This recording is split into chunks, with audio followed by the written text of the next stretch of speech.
Você já reparou como, na política, às vezes adversários ferrenhos que se odeiam publicamente, de repente aparecem de braços dados? Totalmente.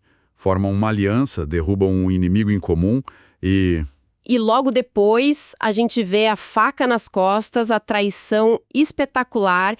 O que será que leva a essas uniões e rupturas que parecem, sei lá, saídas de uma peça de teatro? Pois é, essa pergunta é exatamente o palco que a gente encontra ao continuar nossa análise da obra de Marx sobre o golpe de Luiz Bonaparte. Certo. No mergulho anterior, a gente viu a eleição surpreendente dele. Agora, a gente cai de paraquedas no meio do campo de batalha político que ele encontrou. É um cenário de caos, de facções, de conspirações. Uma dinâmica que o autor descreve quase como uma comédia de erros trágicos, né? Exatamente. E o nosso desafio aqui, então, é tentar entender o que estava por trás da cortina. Quem eram esses grupos? Quais eram seus interesses reais? E como é que uma insurreição que deu errado, num único dia, 13 de junho de 1849, selou o destino de toda a oposição? É um roteiro complexo, mas a gente vai decifrar. E a primeira pista que o autor nos dá é que essa revolução não estava indo para frente. Pelo contrário. É uma imagem poderosa essa, de uma revolução que começa a andar para trás. O texto descreve o processo de 1848 de um jeito bem diferente daquela imagem heróica que a gente tem da Revolução de 789. Muito diferente. Aqui, o que a gente vê é quase um efeito dominó ao contrário. Uma sucessão de traições. Como assim? O autor chama de linha descendente. É uma cascata. Começa com o proletariado que luta e depois é abandonado pela pequena burguesia democrática. Aham. A pequena burguesia é deixada de lado pela burguesia republicana. E, por fim, os republicanos são descartados pela força dominante, o chamado Partido da Ordem. A metáfora que o texto usa para isso é genial. É como imaginar uma fila de pessoas, cada uma tentando subir nos ombros da outra. Assim que a primeira consegue se apoiar, ela chuta quem tá embaixo. Isso, só que ela mal tem tempo de comemorar porque quem tá atrás já tá empurrando ela também. E no fim, todo mundo despenca em cambalhotas ridículas. Uma imagem perfeita da estabilidade. Total. Mas isso nos leva a perguntar, quem eram os jogadores principais nesse palco? Quem estava no topo? Certo. Então, para entender quem empurrava quem, a gente precisa saber quem mandava no jogo.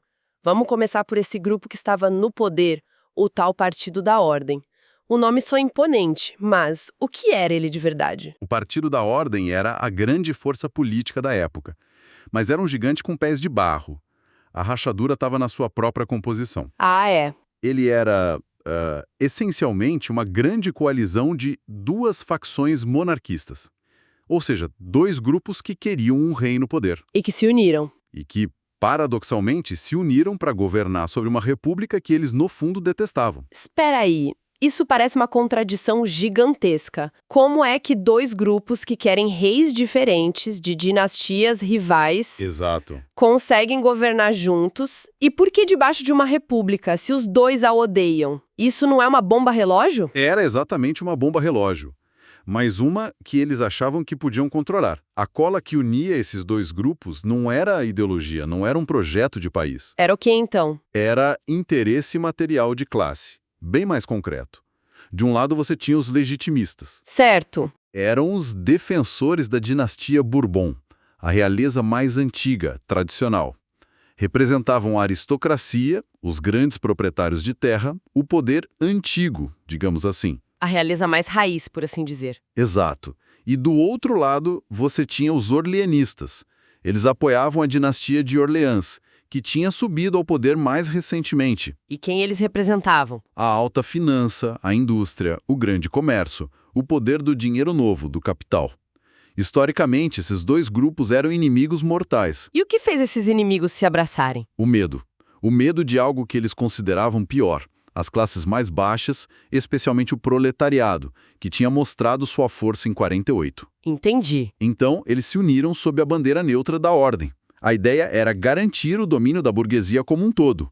E a república, para eles, era o campo de batalha perfeito e temporário. Por quê? Porque a república anônima Era a única forma de governo onde os dois poderiam reinar juntos sem que um engolisse o outro, entende? Acho que sim. Pensa bem, se um rei Bourbon subisse ao trono, os orleanistas, com todo o seu poder financeiro, virariam oposição. Se um rei de Orleans assumisse, os legitimistas seriam a oposição. Ah, claro! A República permitia que eles dividissem o poder. Exatamente. Era um casamento de conveniência para manter os privilégios de ambos. Entendi. Então a República era uma espécie de condomínio de luxo onde esses dois grupos rivais podiam morar juntos porque a alternativa era a rua. Perfeito. Mas se esse era o Partido da Ordem, quem representava a oposição a eles? Do outro lado do espectro político, a gente encontra uma força igualmente complexa. Um partido com um nome histórico muito forte. A Montanha. A Montanha, esse nome tem peso. É uma referência direta aos jacobinos, a ala mais radical da Revolução de 1789. Então a gente está falando de revolucionários radicais. Certo. É aí que a análise fica interessante. O nome era radical, mas o partido em si, nem tanto. Essa nova Montanha era o Partido Social-Democrata da época. Social-democrata? Era, na verdade, uma aliança entre a pequena burguesia, donos de pequenos comércios, artesãos e os operários. E o programa deles refletia isso. Eles não queriam abolir o capitalismo. Então, o que eles queriam? Se não era uma revolução total, qual era o projeto? O projeto, segundo o autor, era harmonizar a relação entre capital e trabalho. Eles acreditavam que era possível transformar a sociedade por meios democráticos, mas sem romper com a ordem burguesa. Tipo, lixar as arestas mais brutais do capitalismo. Isso. Queriam enfraquecer o antagonismo entre as classes, não eliminá-lo. Isso tem muito a cara da mentalidade do pequeno comerciante, que não é nem o grande industrial, nem o operário. Ele está espremido ali no meio. Precisamente. O texto argumenta que essa é a chave para entender o partido. A pequena burguesia é uma classe de transição. Ela sonha com um mundo acima do conflito de classes. E os líderes do partido eram todos lojistas? Não, e essa é uma sacada genial do texto. Podiam ser advogados, jornalistas. A questão é que as ideias deles não ultrapassavam os limites que a própria pequena burguesia não conseguia ultrapassar na prática. Eles representavam a mentalidade da classe. Ok, o cenário está montado. De um lado, o Partido da Ordem. Do outro, a Montanha. Com essas duas forças se encarando no parlamento, o confronto parece inevitável. Qual foi a faísca? A faísca veio de onde menos se esperava, da política externa. Especificamente de uma intervenção militar francesa em Roma. Em Roma? O que a França tinha a ver com Roma naquele momento? Em Roma, uma república havia sido proclamada, derrubando o poder do Papa. E o governo francês, dominado pelo Partido da Ordem, decidiu enviar tropas para esmagar essa república. Mas por quê? O problema é que isso era uma violação flagrante da própria Constituição francesa. Como assim? A Constituição proibia expressamente o uso das Forças Armadas contra a liberdade de outro povo. E o ataque à República Romana era exatamente isso. E eles fizeram mesmo assim? Fizeram. E, segundo a análise do autor, fizeram de propósito. O bombardeio de Roma foi a isca perfeita para atrair a Montanha para uma armadilha mortal. Uma armadilha. Eles queriam ser pegos violando a Constituição. Sim, porque eles sabiam que a Montanha, como defensora da legalidade, não poderia ficar calada. Seriam forçados a reagir. E reagiram? Reagiram. Em 11 de junho de 1849, o líder da Montanha, Ledru Rollin, apresenta um pedido de impeachment contra o presidente Bonaparte e seus ministros. A isca foi mordida. E o Partido da Ordem, imagino, ficou apavorado com a ameaça de impeachment. Pelo contrário, a reação deles foi de total confiança, quase de deboche. Eles tinham maioria esmagadora na Assembleia. A proposta, obviamente, foi derrotada. E aí a armadilha se fechou. Exato. Encurralaram a Montanha. Agora os democratas só tinham duas opções.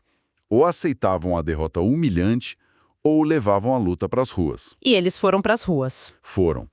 E o que se seguiu, em 13 de junho de 1849, foi um dos maiores fiascos políticos da história. Um desastre anunciado. Vamos detalhar esse desastre. A montanha perde no parlamento e decide apelar ao povo. O que acontece no dia 13 de junho? Eles convocam uma grande insurreição, barricadas. É aí que está o X da questão. Eles não convocaram uma insurreição. Eles convocaram uma manifestação pacífica, uma procissão de rua. Uma manifestação pacífica. Sim, queriam fazer uma demonstração de força, mas sem usar a força de verdade. Queriam assustar o governo, mas sem lutar. Foi uma demonstração da própria hesitação deles. E como o governo reagiu a essa manifestação pacífica? Com força total. O general Changarnier, que comandava as tropas em Paris, não quis nem saber. Dispersou a manifestação com cavalaria, infantaria, foi rápido, brutal. Não houve resistência. Praticamente nenhuma. A grande insurreição da montanha se desfez como fumaça. Os principais líderes fugiram para o exterior. A ala democrática da Guarda Nacional foi dissolvida. A influência da montanha foi aniquilada da noite para o dia. É impressionante a rapidez com que tudo desmoronou. E o texto ressalta uma ironia cruel. Os democratas, que viviam exaltando a força do povo, foram derrotados sem que o povo realmente entrasse em cena. Foi uma vitória política, não militar. Exatamente. Eles não precisaram derrotar uma insurreição. A simples ameaça de uma, feita por um grupo hesitante, foi suficiente para justificar a repressão que destruiu a oposição. E essa aniquilação da oposição democrática, quais foram as consequências para o quadro geral? Foram profundas. Primeiro, a oposição parlamentar foi decapitada. Mas mais importante, para conseguir essa vitória, o próprio Partido da Ordem teve que tomar medidas que, no futuro, se voltariam contra ele. Como assim? Eles fortaleceram imensamente o poder do executivo, nas mãos de Luís Bonaparte, dando a ele o pretexto para agir como o salvador da ordem. Ao destruir a montanha, eles estavam, sem saber, destruindo suas próprias defesas. É como se, para ganhar uma batalha, eles tivessem entregado as chaves do castelo para um terceiro jogador que só observava de longe. Exatamente. Um jogador que, até então, parecia ser só um coadjuvante, um fantoche, mas que, a partir desse momento, começa a ganhar cada vez mais poder. O próprio Luís Bonaparte. Fica muito mais claro agora. Vimos como o Partido da Ordem usou a República como palco e como a montanha acabou esmagada. Como isso tudo se conecta com a nossa série sobre a ascensão de Bonaparte. O que esse capítulo adiciona à história? Esse capítulo é a peça que faltava. Se no episódio anterior a gente viu a eleição do Bonaparte como algo quase acidental, aqui a gente entende o terreno político instável em que ele aprendeu a operar. O 13 de junho foi o ponto de virada, então. Fundamental. É o momento em que a burguesia parlamentar, para garantir a ordem, começa a destruir as próprias ferramentas da democracia. Ao reprimir a manifestação, eles violaram a imunidade de parlamentares, prenderam jornalistas. Eles basicamente disseram que valia tudo. Exato. O problema é que, ao fazer isso, eles fortaleceram o único poder que estava fora do parlamento, o executivo, o presidente. Eles deram a Bonaparte a justificativa e as armas para mais tarde se voltar contra o próprio parlamento. Ou seja, para quem ouviu o nosso episódio sobre a eleição dele, fica claro o cálculo do Partido da Ordem. Eleger um presidente que eles julgavam ser fraco e manipulável. Um fantoche. O que eles não perceberam é que, ao esmagar a oposição e concentrar poder repressivo nas mãos do executivo, estavam, na verdade, dando superpoderes a esse fantoche. Estavam cavando a própria cova. Perfeito. E isso nos lança diretamente para o que veremos no nosso próximo mergulho. Com a oposição democrática fora de cena, a luta pelo poder agora vai ser dentro do campo vencedor. O Partido da Ordem contra Bonaparte. A aliança frágil vai começar a rachar. O palco estará pronto para o ato final, o golpe de Estado. Fantástico. Olhando para tudo que a gente discutiu, que lições a gente pode tirar? Se a gente pudesse resumir em 3 grandes aprendizados, quais seriam? Acho que o primeiro aqui, na política, a ideologia é muitas vezes só a embalagem de um produto mais simples, o interesse econômico. 2 inimigos mortais podem marchar juntos se isso significar proteger seus privilégios. O segundo, que ficou muito claro com a derrota da montanha, é que a hesitação em momentos de crise é fatal. Eles tentaram ficar no meio do caminho. Ameaçaram uma insurreição, mas convocaram uma passeata. Exato. Na política, às vezes, não fazer uma escolha clara é a pior escolha de todas. E o terceiro? E o terceiro, que talvez seja o mais atual, é que a busca cega pela ordem a qualquer custo pode levar a classe dominante a destruir as próprias instituições que a protegem.